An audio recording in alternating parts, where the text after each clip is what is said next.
Hey, welcome back everyone to episode 4 of our I guess it's a podcast now. Today I have just Roger with me. Jared is taking a break and he will be back next week. I know everyone really misses Jared and his incredible jingles, so we'll be sure to have that back on next week. But no jingles today. We do have a lot to talk about. A lot of stuff's been going on.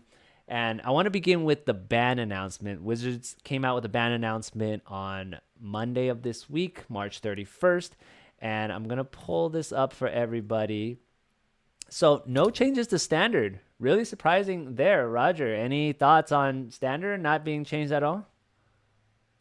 So I've been watching a lot of content based on the bannings, and Wizards actually put out an official, not only like newsletter, but they also put out an official like on the Wizards of the Coast YouTube channel of two people, formerly Emma Handy and Gavin Verhey, were on it, and they were talking about where the decision points were and what it was that they were thinking at Wizards of the Coast when they did the ban announcements for March 31st. And after hearing a few pros talk about it, a few other more known podcasts that play standard in all these formats, and then also listening to theirs, um, a lot of people kind of gravitated to similar viewpoints. And specifically for standard, there was just two major viewpoints. One was that two cards should be banned specifically because of Brian Kibler's YouTube channel post, and that was Up the Beanstalk and Monstrous Rage. Um, So they talked and a about, lot, so I didn't watch this video. So they talked about those two specific cards. So that was in consideration for a banning. well, that was what all the YouTube content creators wanted to ban, and then you would go to Reddit posts and all sorts of other places to see where the community stands. So all of their communities and all of this stuff. So everyone wanted this to be banned. Well, Wizards of the Coast said they didn't name these two cards specifically, but they were talking about them, kind of like around these two cards. But one of the things that they mentioned, not only in their newsletter but also in their live stream of it, was that typically they try not to in their new ban philosophy, they're really not trying to kind of like put too much of the old school mentality where we're banning things when people want them to be banned or not be banned. More, they're looking for one, a fun environment, but two, they want to postpone bans just a little bit longer, especially around times when new sets drop, right? So in this case, Tarkir was about to drop. It was going to bring an influx of a lot of new cards and new deck building ideas. And they basically said that if there are cards, so it's Carmen, by the way, who was on the YouTube thing. They have a to watch list now, right? So let's say that Beanstalk is now on their to watch list. They're gonna see how this new standard unfolds, right? And then with these new cards from Tarkir that are supposedly gonna be really strong to shake up the meta, then they're gonna see, one, is it still fun? Is it birthing new decks? If not, then by the next ban announcement, they're going to see which cards really need to get hit.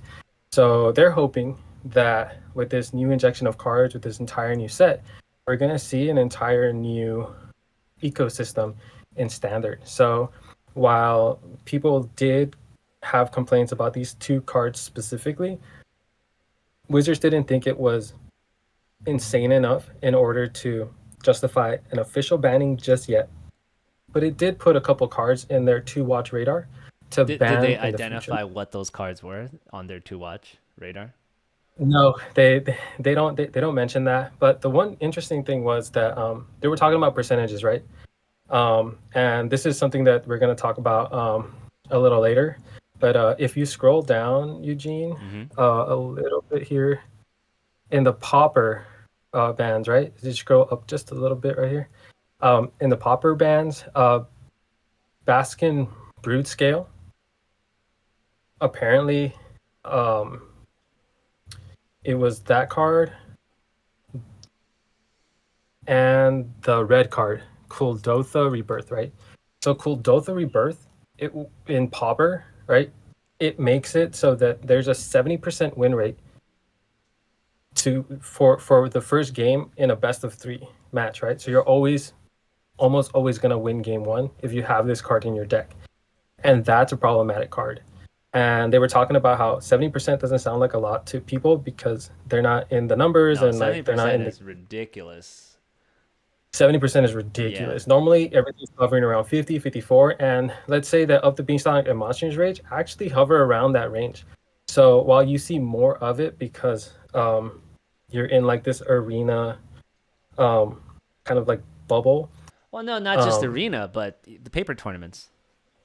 yeah, they have the paper tournaments too, um, but the percentage wasn't high enough for them. Like it was still in the 50s that it didn't demand like an official That's banning because you could interesting. still. It's interesting, but that's for like the single card specifically. I wonder if that also applies to the deck archetypes, right? Like so Monster Rage going into some type of red aggro decks.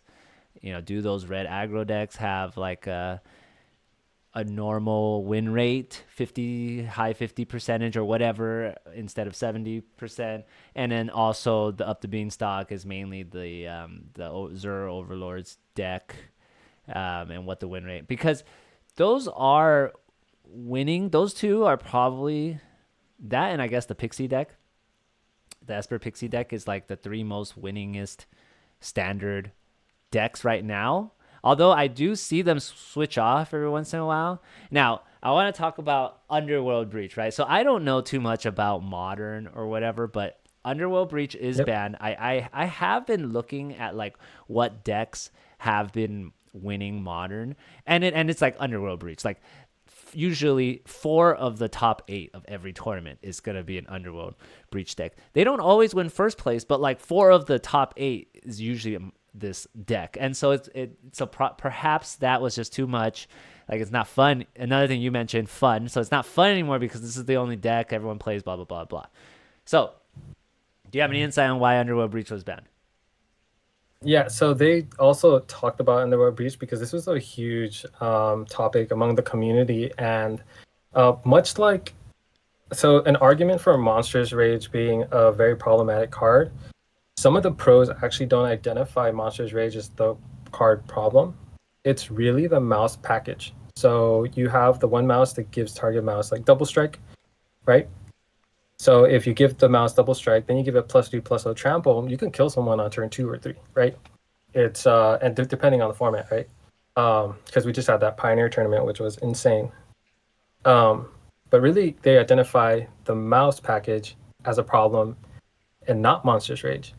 So in the same sense, with the Underworld Breach combo deck, um, they Wizards of the Coast wanted to see what card should they ban without completely nerfing the deck, especially because they did something interesting that enabled this deck to be as brutal as it was, or as dominant as it is in the current meta.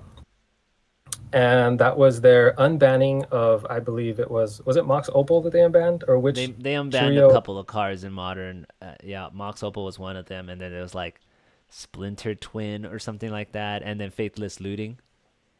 Okay, if I'm not getting the 0 mana Yeah, artifact it's spell, Max stand Mox wrong. Opal is it's the Mox, so it's a 0 mana artifact. So they had a choice. They had a choice to reban Mox Opal because Mox Opal enabled this deck. Mox Opal would give you the additional mana Oh, so Underworld to Breach played Mox Opal.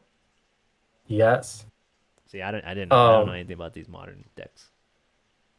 so they wanted to see like, okay, what's really the card here that's the problem, and instead of banning a card that actually made the format a bit healthier, that you have other decks that play the Mox Opal now, and they want to see how it goes.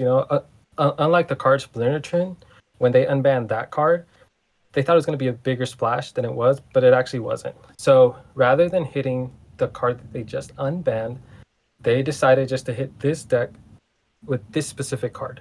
So they banned Well, Underworld the Breach. deck is called a Breach deck for a reason. Okay, so there will no longer be Breach decks because Breach is banned. Okay, so interesting. I do like that. I mean, I didn't feel that for standard. I didn't feel that Monstrous Rage or Beanstalk was really that oppressive or anything like that, right? I was just but my issue is that, you know, with the cards we have now, so we don't know how Tarkir is going to shake things up, and I hopefully it does. So I do like the fact that they're not doing a lot of like doing a ban around the new set that's coming out. We want to let the meta play out, see what people come up with, see what happens, right? So that's great. Yeah. Perhaps give it like 2 months or so, and we're still it's still the same thing. Like because Aether Drift came out and like nothing changed. Like this like almost like Stock Up was like the only card that's played from Aether Drift that's like at a competitive level for the most part. There's like, you know, you're here and there, you have that Monument of Endurance or whatever it's called deck, but they're not like really top tier, those decks. Mm-hmm. And so other than Stock Up with Aether Drift, like it changed nothing, right? So like Monstrous Rage and Beanstalk decks were very powerful. In fact, that Rides End from Aether Drift, okay, buffed the Beanstalk deck even more because Rides End is 5 mana and you can cast it for 2 and then you draw a card, which is ridiculous. So all Aether Drift did was make the Beanstalk deck better and change nothing else. And then Stock Up is really good, but you know, like I think it's like it is played, but it's not. They didn't really make that huge of a difference. It is played in like multiple formats and it's incredible cards. So there's that. But what if Tarkir Dragonstorm does kind of something similar? I don't think it will, and I hope it doesn't. I hope there are new archetypes, new decks that come out of this, right? That's the hope. But if it doesn't, and it's like another Aether Drift scenario where the same decks rule Zur Overlords, you know, Beanstalk, and Monstrous Rage, Mice, Aggro, or whatever, then they might have to look into it. Well, there's an interesting conversation about like surrounding all of this, right? So do you remember people's hype around Ketramos, right? Yeah, well, yeah, and in Modern, it's played.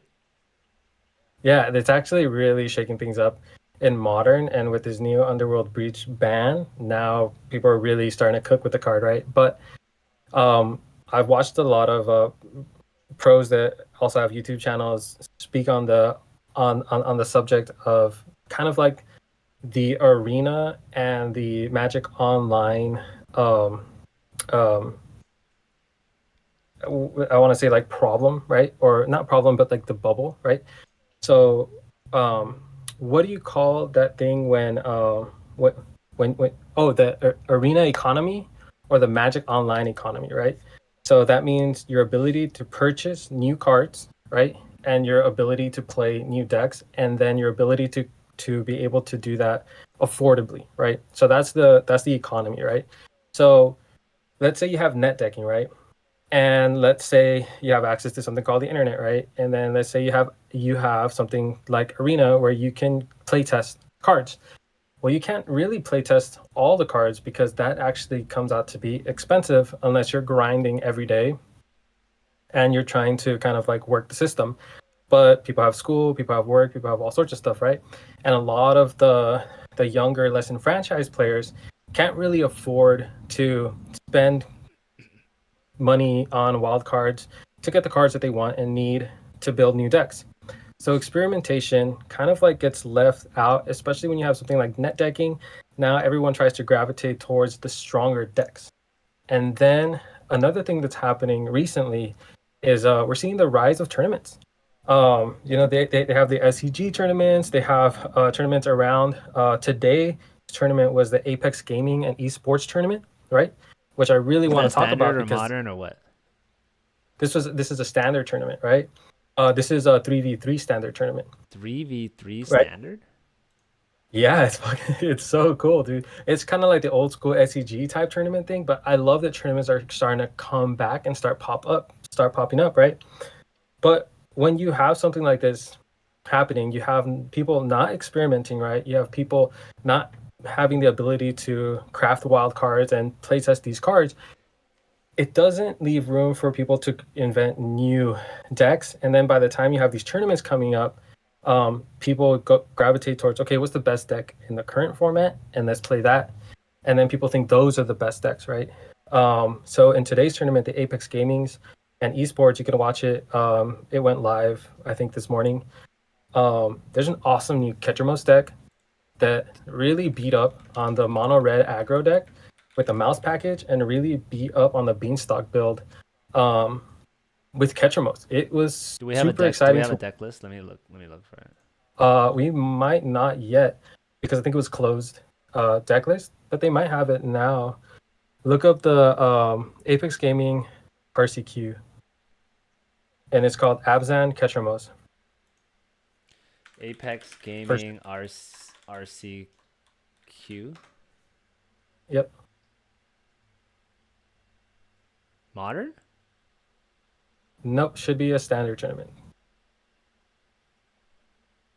It's a YouTube standard tournament. It just came I out don't this know. morning. I don't know. Okay, go ahead. Go ahead. The list might be up, Send but me it's some links next time beforehand if you got them.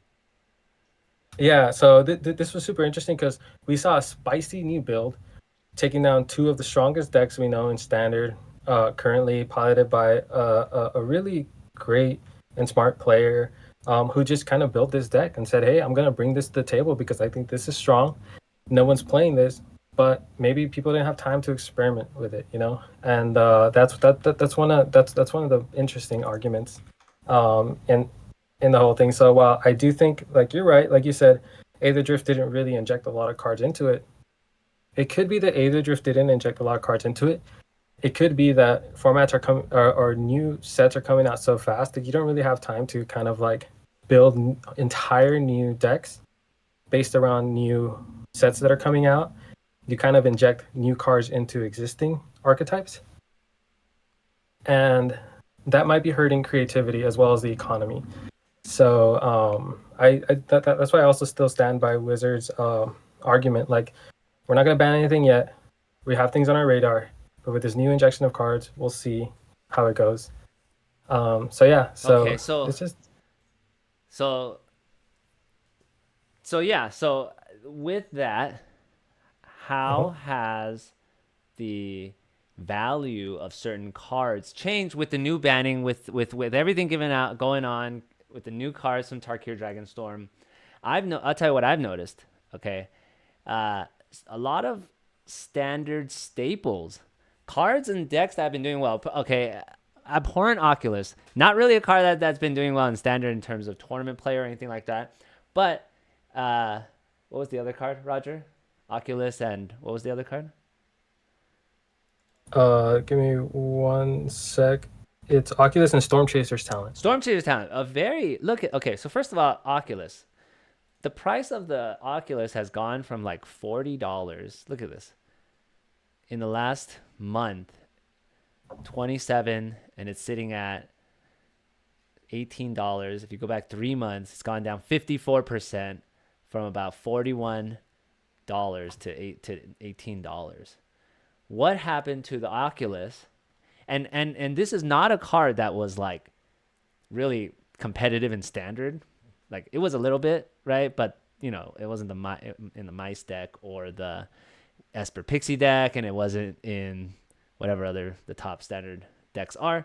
But the Storm Chaser's talent is, and that card, the price has dropped like crazy too. So let's take a look at Storm Chaser's talent. It's sitting at $7 right now. But if you look at the last 3 months, it's gone down 35%, the high of about $19. So what happened to Storm Chaser's talent and Abhorrent Oculus? So I did some research on this just because I wanted to know, like, kind of like seasonally, what do we know traditionally happens. So like in music, we know what happens in certain seasons and why certain drops come out, and it just makes sense along the market when you want to drop certain music, right? But actually, the same thing kind of happens in the Magic ecosystem, and something that's been known for a long time is the pre-summer dip for prices. Um, one of the one of the reasons for this pre-summer dip is that one, they're continuously printing cards, right? So we've talked about it on this podcast before, where right now Dustmorn isn't stopping printing, right? and Abhorrent Oculus is still a relatively new card, right?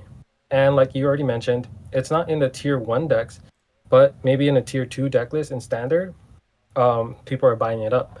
Also, we just had the Arena Open this weekend, and Paul Cheon's whole team with Seth Manfield and everything, they actually went with uh,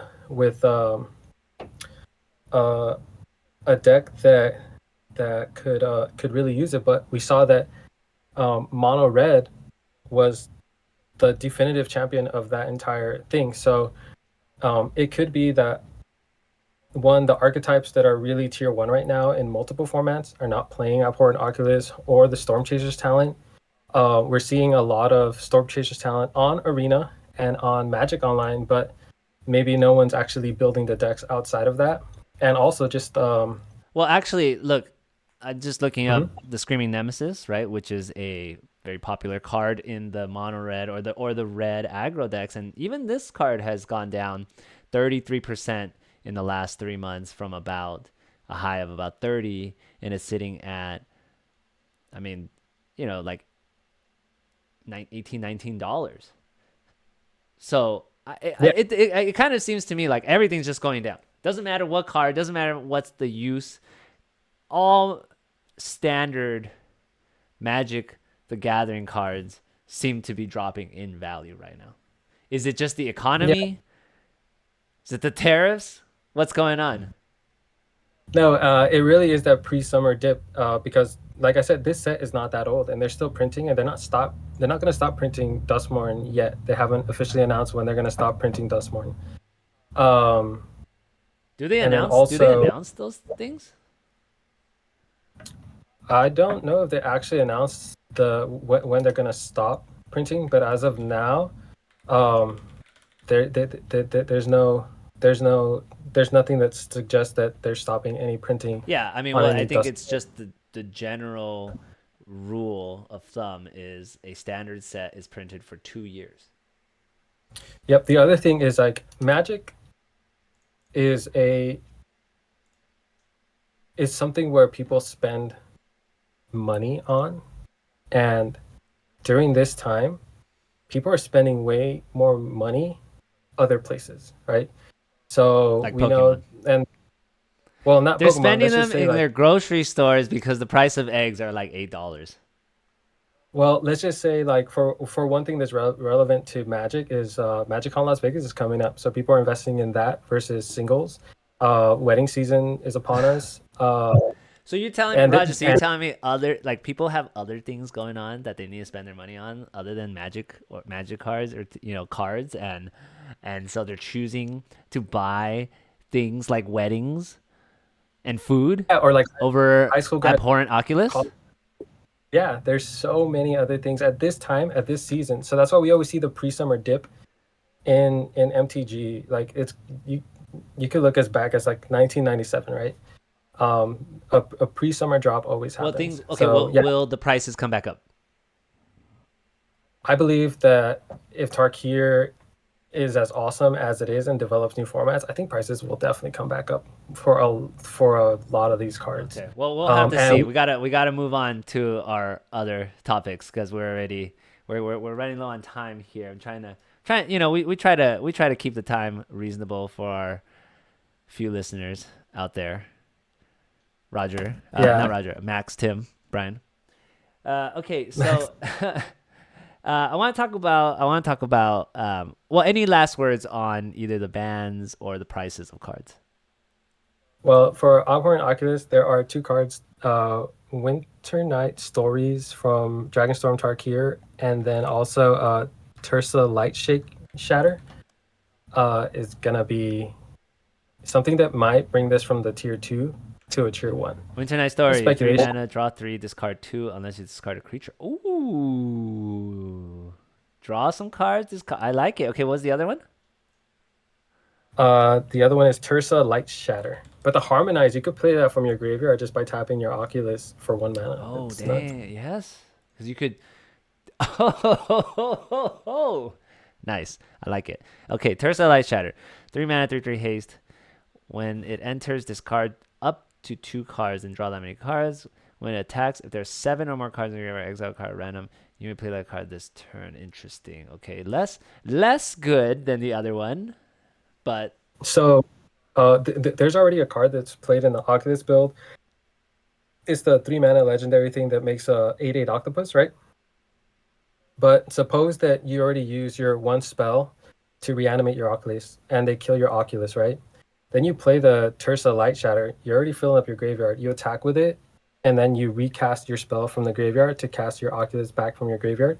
It's a really insane it's card. I at think this random one's gonna though. pop. It's at random though. That's the thing. So you have it's basically a 1 out of 7 chance. I think it's too random, not consistent enough to be played competitively.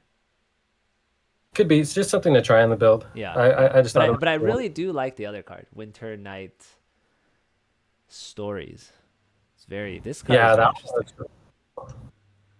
Yeah, very good. Very good card. All right. Thanks, Roger. So, okay, so I want to talk about some of the secret all right, I don't know, how much you've been keeping up with all of the secret layers stuff. I mean, I feel like every week we do a podcast, there's a new secret layer because there is. The professor is like, new secret layer alert or whatever. Like, it's real. All right, so this year alone, I think we had like that winter drop secret layer. I feel like that was this year, the one with like the Hatsune Miku, and then there was like the car. Yeah, right. It came with Aether Drift, so there was like the Hot Wheels looking secret layer, and then the arcade secret layer, and then blah blah blah blah blah blah blah. Then after that, we had I think we had the SpongeBob secret lair, right? We talked about that. And that came with like the whole tragic romance secret lair. My favorite class of 87 secret lair with the Tulane. It's just incredible. And then immediately after that, we had the food token secret lair. And then after the food token secret lair, we just had the Deadpool secret lair, which was like the April Fool's joke thing. And it's getting out of hand. But what do you think about the food tokens? And would you pay? I think it retailed $20 for. So there's 4 food tokens. They're white bordered like this. If you can see my screen, this is what they look like. Four foiled ones for $20 before tax, and $15 before tax for non-foil. What do you think? They look cool. Do they look delicious? I would love to have these, but I don't think I would pay for these, especially because like it just always goes back to the thing of like, okay, they're printing kind of proxies, right? I have friends who are artists who can draw some really cool designs, and they could easily draw these. Like, I don't know if I would spend money on this, but I'm pretty sure there's people out there who would, so I think they look awesome. It would be awesome to have these. Will I pay for them? No. Would it be nice to have? Hell yeah. Let's see how much they're going for, because they're sold out. That's crazy. Yeah, they're sold out. Let's see how much they're going for right now on, Who do you think is buying these? Do you think real people are buying this, or do you think, what do they call those people? Investors are buying these, like people who don't inherently play the game but are trying to. Both. Wow. I don't know. I can't. 50-50? 40? Like, what are we talking about here? Oh, I mean, what is this? Why can I not find it? Hold on. What do I think in terms of who's buying it?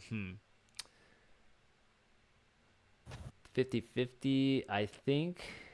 Here's the thing. Okay, so like the investors or collectors or whatever, they're buying multiple. But I think the people who actually play them are probably only buying 1, maybe 2. Whereas like the investors are buying as, I don't know, 5, 6, 7, 8, 9, 10.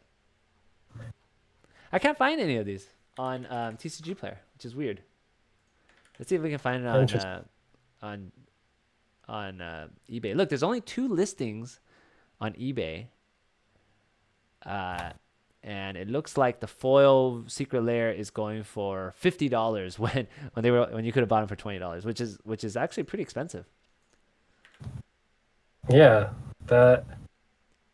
supply and demand, I guess. They have it now. Yeah, I They don't you know. can't I buy can't it. find it on TCG Player. So anyway, what do I wonder what the handful of viewers out there think about the food tokens. Did you guys get any? All right. Lastly, I want to talk about yet another secret lair, but this one is pretty crazy. Have you seen it? Have you taken a deep look at this? It's pretty crazy.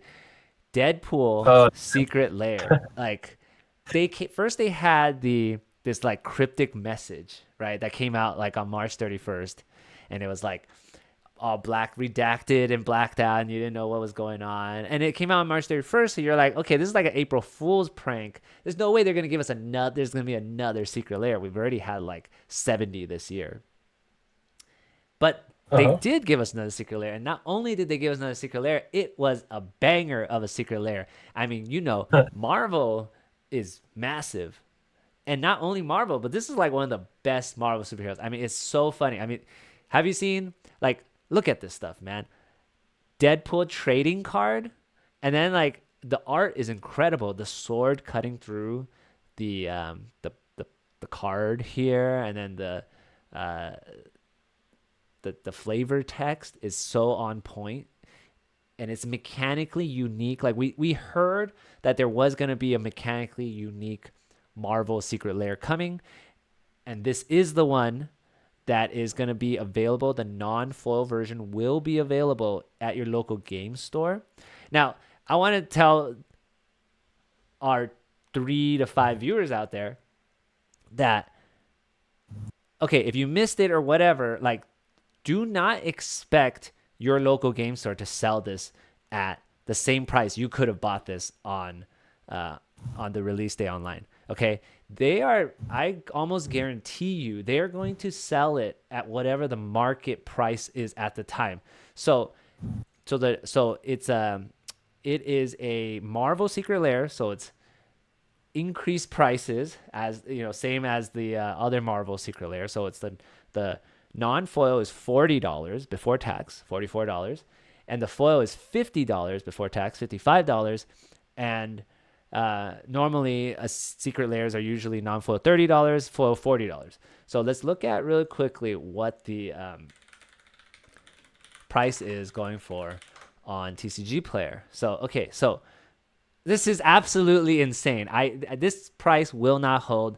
Again, remember, every time I say it, pre-sale, only people who are like LGS game stores can list right now.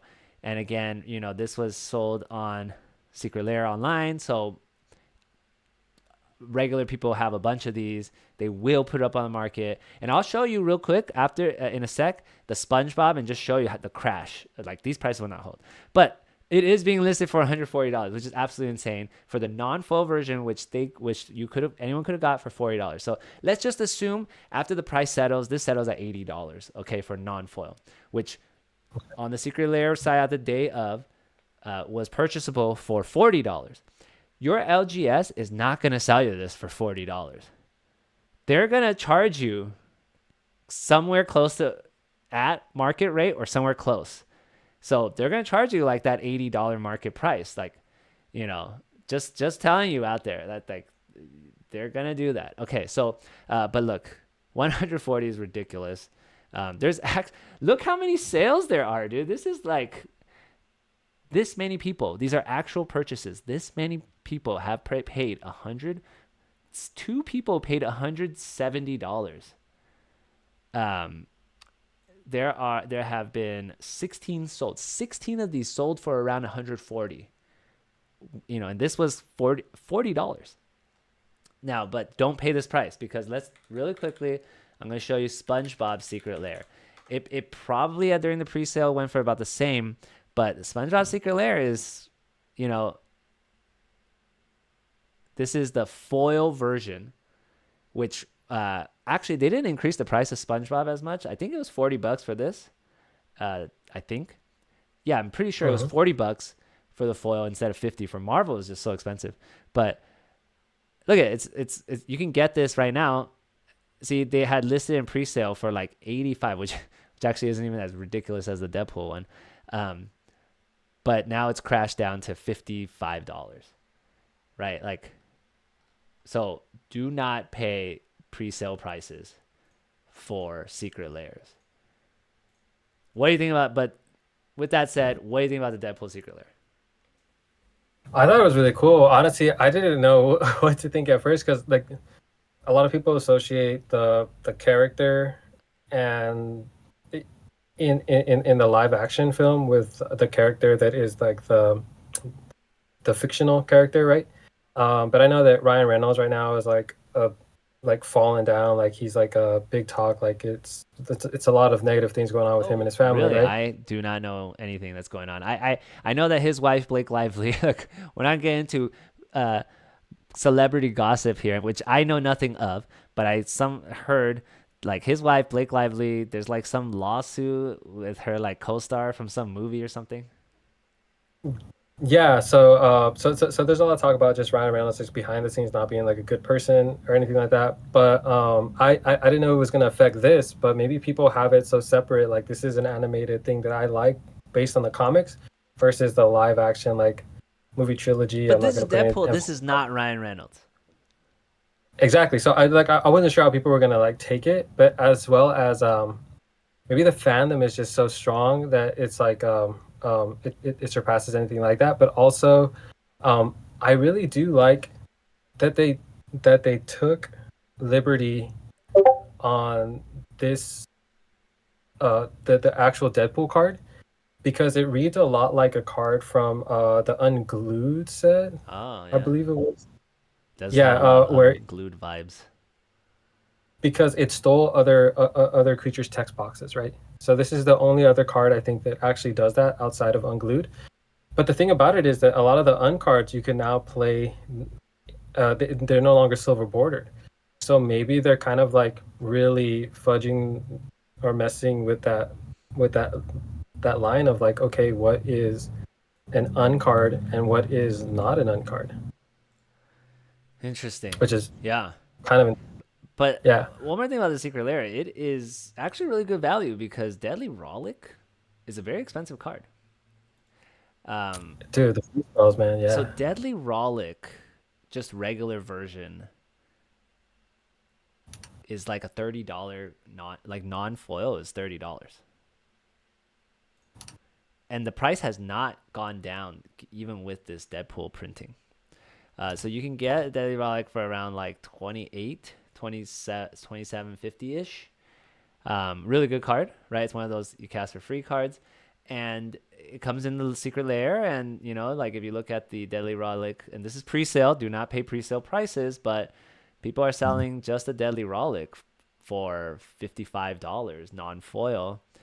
And there have been only one sold, so for $79, ridiculous.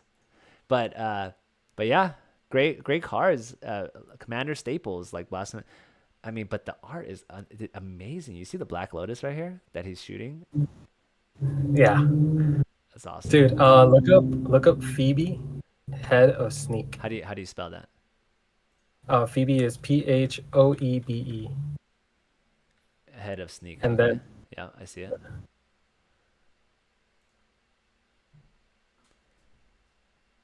so this is the only other time we ever saw this. Like Phoebe permanently steals target creature's text box, right? Oh, interesting. But with this one, you could interact with this. You could stifle it. You could do whatever you want to it. On Reddit, I believe you sent us a thing where it broke down all of the gameplay and the rules behind the Deadpool card. The Deadpool card you can't stifle. It's a what do they call it, like a static ability. So it already comes in stealing the text box. So I Yeah. thought it was awesome that it just kind of built an entire new way, and it goes with the Deadpool character because Deadpool, even in the comic books, always broke that fourth wall, always Yes. made it so it interacted The with the real fourth world. wall, So not the third wall. Yeah, I think I called it the third wall. But yeah, go ahead. yeah, so breaking that fourth wall, like it really is challenging the rules of Magic with its printing. Um, and I just thought it was so cool. So I can't wait to see people play this across from me, and I would love to buy this one. This one looks really cool. A lot of the cards are really awesome, and I think this was just an awesome drop. I do like that it was Deadpool on April Fools because I mean, what a silly character for a silly day. Oh, it's incredible. I mean, in Deadly Rollick calls out the commander. It even like the flavor text calls out the commander. It even references that it's free. It's just incredible. I really like this one. I think though they really overprinted this one, which is a good thing, right? Because they really overprinted this because it took like I can't remember exactly how long, maybe like a day and a half or 2 days to sell out. Now that could be because maybe they limited to three per account or per person. But of course, there are many ways to get around that. But they limited to three per purchase instead of five for the previous Marvel Secret Lairs. And there was also almost no notice that this was coming. We had that like cryptic message. Most people thought it was a full April Fool's joke, and then it just came out of nowhere.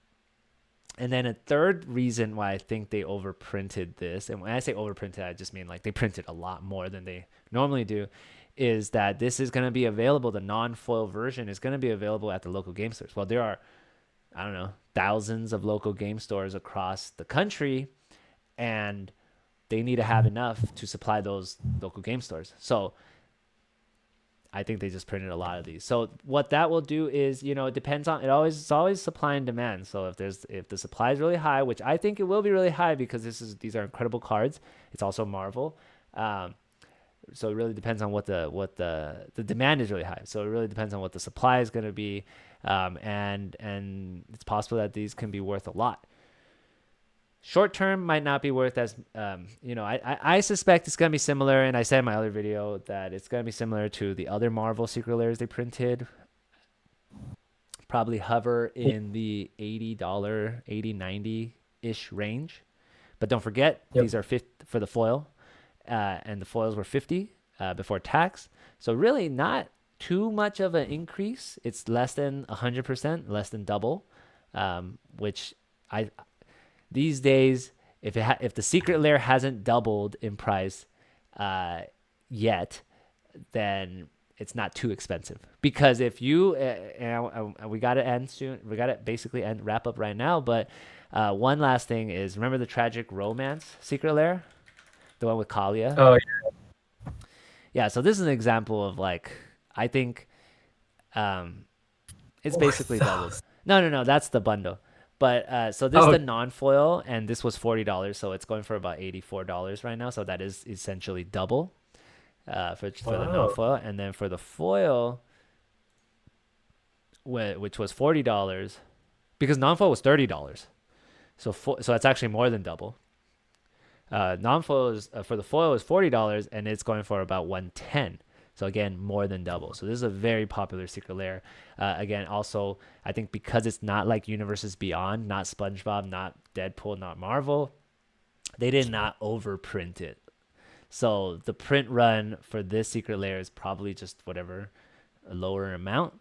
But because the art is really nice and the cards, or Kalia, for the most part, and maybe the Skittles dragon are more in demand than, and now the price is high. But again, look at the huge crash. Never buy pre-sale.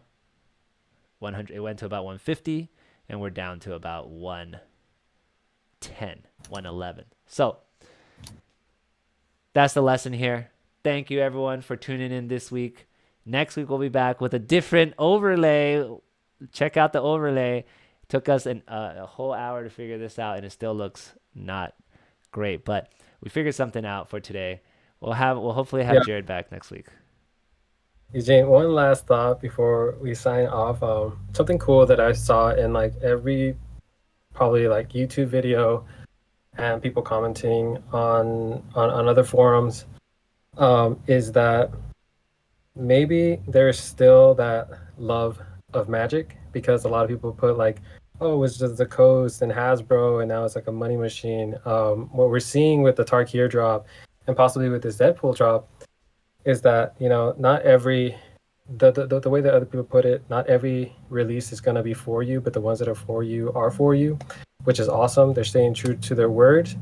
And I think it speaks positively about Wizards of the Coast. You know, there's still love in the game. Like this kind of Deadpool release just shows you like, hey, there's love there. You know, like they made these cards, you can play them in Commander. Like these are really, really cool cards that you're gonna want to pick up and grab, and they're super fun. So I think it puts Magic in a good place. Well, there you have it, everyone. Leave it to Roger to be Mr. Positive, Mr. Glass half full, always looking on the brighter side of things. And then you got me. It's just another cash grab. Nah, I'm just kidding. I'm hopeful too. I like it. But yeah, I agree, Roger. I hope so. I think they're doing. I just don't want any more gimmick filler sets. I would rather have Universe Beyond than some stupid racing detective, set. Okay? Yeah. Let's just please Wizards.